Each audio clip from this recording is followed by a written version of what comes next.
a few cocktails and you get pulled over by a police officer, you can be sure he's going to have you do some field sobriety tests. And one of those tests consists of an eye test. And watch this video and I'll tell you what that eye test is called and the 3 clues that officer will be looking for when he gives you the test. I'm Andrew Williams and I'm a board certified criminal defense attorney. I've been practicing for over 25 years and I've represented hundreds of people charged with DWI and other intoxication offenses. In this video, I'm going to explain to you what that eye test is and the 3 clues that officer is looking for. Now, the first stage of the test is when the officer is looking for a lack of smooth pursuit. Now, that's when he puts the stimulus in front of your face, about 12 inches in front of your face and a little bit above, and he's going to move it back and forth smoothly like that. And what he's looking for is lack of smooth pursuit. In other words, if you're not intoxicated, you have not been drinking, then your eyes are going to follow the stimulus back and forth like that, nice and smooth. However, if you have been drinking and you've been drinking enough alcohol, then when you move your eyes back and forth on that stimulus, your eyes are going to jerk like that. And that's what the officer is looking for. That's the nystagmus that he's looking for in your eyes. And that's called lack of smooth pursuit. And that's clue number 1. The second step to the test is when the officer moves the stimulus all the way out to what they call maximum deviation. And he's going to be looking for sustained and distinct nystagmus at maximum deviation. In other words, he's going to hold the stimulus way out to the side and he's going to see if he sees that jerking in your eyes. Now, he's supposed to hold the stimulus out for at least 4 seconds to see if the nystagmus continues. If it does, that's clue number 2.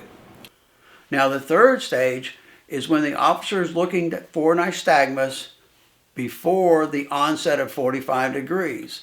And he determines what 45 degrees is by moving the stimulus to the side until it's roughly even with your shoulder. And that's more or less 45 degrees.